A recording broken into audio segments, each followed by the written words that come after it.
Hi everyone, welcome back to my channel once again. If this is your first time stopping by, thank you so much for stopping by, and if you're a returning subscriber, thank you once again for returning back to my channel. And before we go any further, please do not forget to subscribe to my channel because I'm sure that you will enjoy today's content and you might just decide to stick around. So please subscribe to my channel, it's just right there. And when you subscribe, please do not forget to turn on the bell notification button so that you can get notified whenever I post a video. So if this is your first time, my name is Onyeka and I'm a Nigerian YouTuber based in Ontario, Canada, London, Ontario.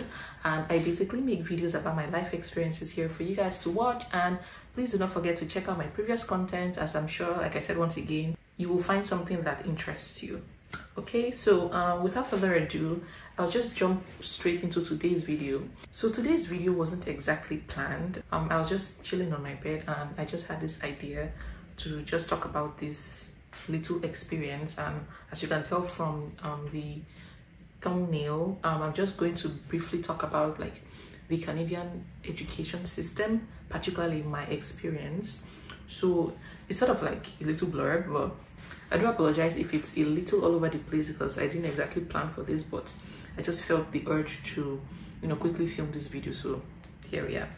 If you're interested in knowing more about the Canadian education experience from my perspective, then stick around and don't go anywhere.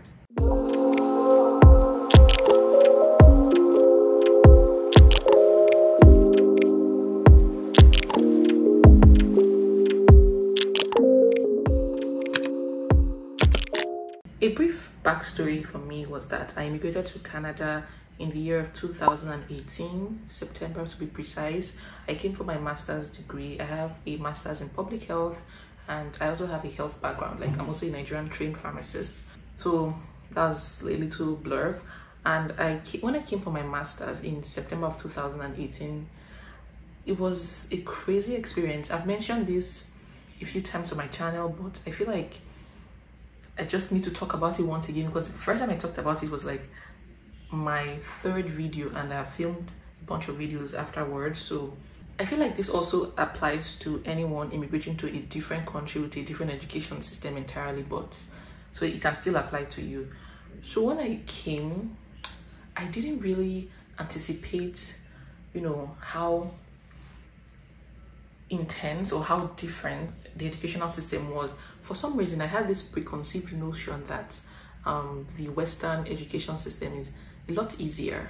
Like that was the idea I had growing up, that it was a lot easier. But when I got to experience it, I wouldn't say it's a lot easier. It's just, I don't know, it's just very different and challenging at first. But if you get used to it, you get a hang of it. I mean, by no means am I saying that Nigerian's education system is any easier. It's not easier, it's just hard on its own way. So when I came, I also feel like it was the nature of my program, because my program was compressed. I've mentioned it numerous times. My program was compressed, so it was very, very intense. And I feel like there's no way to start a new education system. I was plagued with so many assignments, so many new form of learning, like writing papers. I don't know, you may be used to writing papers, but I wasn't used to writing papers. Like, whew. See, if you're currently going through school, I'm sure you understand what I'm saying. So the educational system here, I found that it was a lot practical than theoretical, in the sense that I did so many hands-on work, and I would say that on the long run, I really enjoyed them, because it sort of gave me work experience. I did a lot of like community projects. I did with deliverables at the end of the day. I did a lot of presentations. I wrote papers. I did some funny in-class assignments like that. And then in respect to assignments, guys, please, I'm sure you know this already, but do not copy from the internet, please. I also got to learn the real meaning of plagiarism. I mean, I knew what it was, but I didn't know how serious the offense, the academic offense was, and the implications. But luckily, I found out early enough that I didn't get in trouble. So if you're giving assignments or projects or paper or whatever, you cannot copy from anyone. I'm sure you already know the meaning of plagiarism. If you don't know the meaning, please look it up. But do not commit that offense. You can be expelled from your school, because I knew a few people who got into this trouble, but luckily they were not expelled. They, sorted it out. But anyways, whenever you do submit your assignment, with regards to the school that I attended, your assignment goes through like this online platform. We used to turn it in, so it scans your work and compares it to whatever database they have, and see if the content you have was copied from somewhere. And if it was copied, it probably wasn't properly referenced. And like I said before, and you can also be guilty of copying yourself, in a sense that you did an assignment, let me say, in a different course, and then you use that same content in a different course and you do not reference yourself. You can get in trouble for that. In terms of writing, guys, I struggled though. Writing is not my forte. I struggled so much with writing, in the sense that I don't know how to write academically. I don't know, because I'm a science student. If you're a science student and you know how to write, lucky you. But for me, I struggled so much that some of my professors even like recommended that, because I complained to them, they recommended that I, go to like writing classes that the school was organizing. But I didn't get to that. I just learned along the way. But anyways, there were different types of writing. I was like, what kind of thing is this? I remember my very first day when I got to class. My very first, after orientation, my very first class. The professor was like, oh, turn to your neighbor and, ask them a few questions. And afterwards, write a paper on that. Like a one-page paper. A one-page paper is like 500 words. And I just, based on, I didn't even know anybody in class, but bottom line is my page, like my paper was like 6 lines. The feedback I got was too short. Write it again. I was like, bro, what's going on?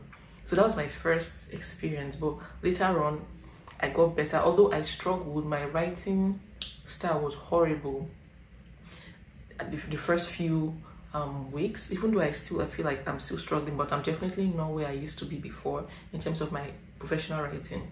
I mentioned support earlier. So if you're a person that is struggling with writing, you can ask your program or your program coordinator about any writing support that they can provide to you, and you might benefit from it. Let me just briefly touch on presentations. I'm sure a lot of people are used to doing presentations, but first of all, I was not used to doing presentations even back in Nigeria. But doing presentation in front of a new crowd, people I wasn't used to, people that some could barely hear me, it was very challenging. So sometimes I felt like I was just reading like a script and they would not understand what I was saying, and I would just, okay, I did it. Sometimes I felt like I was just talking without them even understanding me, and because when I asked any questions, everybody's like, no questions. I was like, I've done what I needed to do, and that was it. And one thing I would say that really helped me during that phase was the fact that we were placed in learning teams, and so your grade is sort of like tied to your group. So if you fail, you all fail. If you pass, you all pass, something like that. So, and they were all local students. They knew everything. They knew their way around the system. So I was lucky to have them. So they really, really helped my grades. But when it came to writing, I felt really, what's the word? I don't want to use the word ashamed, but I don't know, because it wasn't my strong suit. So I tried to contribute in whatever aspect of group work as much as possible, like presentation, doing the research, or something else. Even there are some projects that we had to do some acting. I was the actress. I was willing to do something else, but not writing, because I did not know how to do it. But I forget, I'm also going to film a video talking about Masters in Public Health, what it's like in Canada, and the opportunities out there.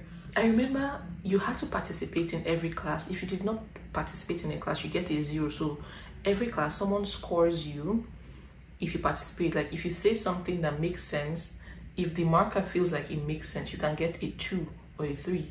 If you don't say anything, you can get a 0. If you're late to class, you can get like a -1. So you're losing points for every wrong action you make. Or if you don't even say anything, it was a 0. So it was really horrible for me. I remember the first few weeks, I didn't know what to say. I didn't know what to ask. But until I got my midterm grade, like my first midterm grade, and I saw how horrible my grades were, I was like, no, I can't continue like this. I have to sit up.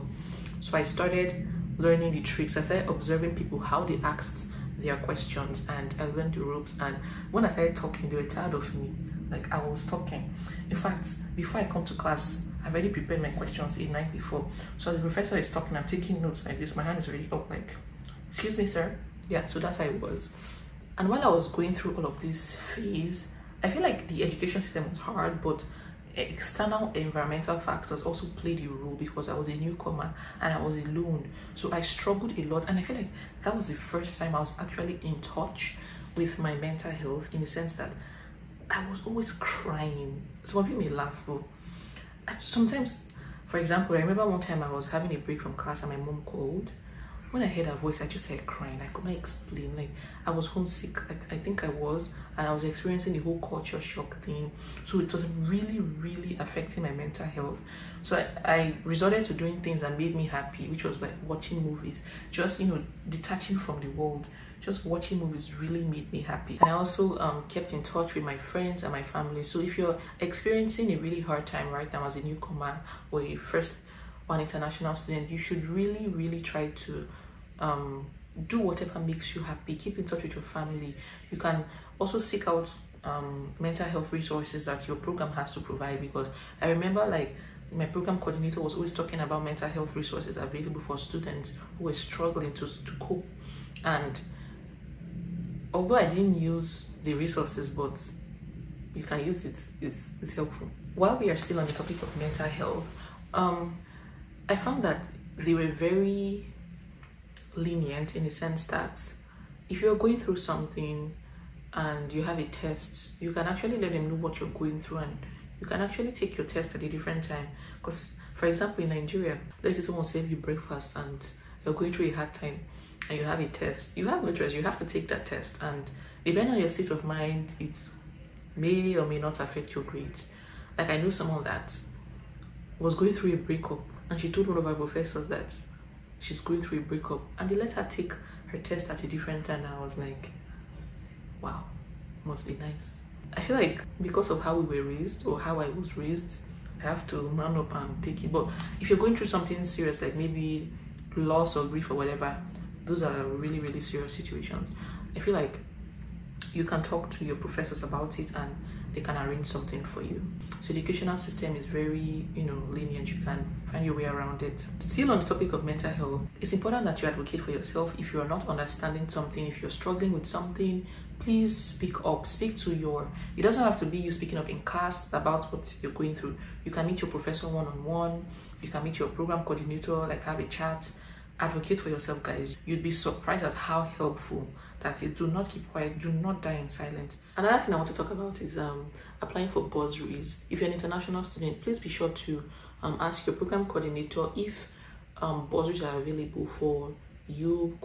Because I remember as a Black student, there was something called like a Black student fund in my school. So I applied and I got money from it.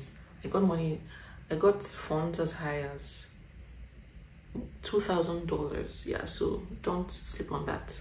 And finally, I'm just going to wrap it up because I feel like I've been rambling in this video and it's very unstructured. Please take off yourself and take it easy on yourself. See, it is not easy immigrating to a new country, dealing with culture shock and dealing with a new system altogether. Take it easy on yourself. Believe in yourself. You will catch up. It might take you a few weeks to struggle. For some others, they might not even struggle at all. But if you are struggling, like I said, take it easy. Learn the ropes, ask questions. Please ask a lot of questions. See, there is no shame in asking questions, because you might be surprised that someone else is even feeling the same way. Because I remember this saying, if you're thinking about it, someone is also thinking about it. So ask that question. Build a community, make friends. Just, you know, try to integrate yourself into the system, and you find that it will help you adapt easily.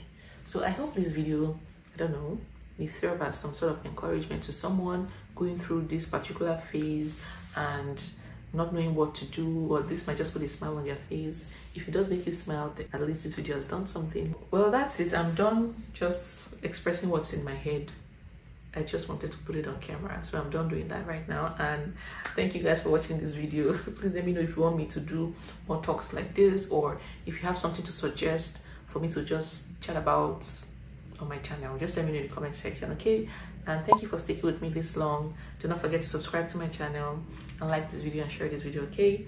So thank you guys. I'll see you in my next video. Take care and bye.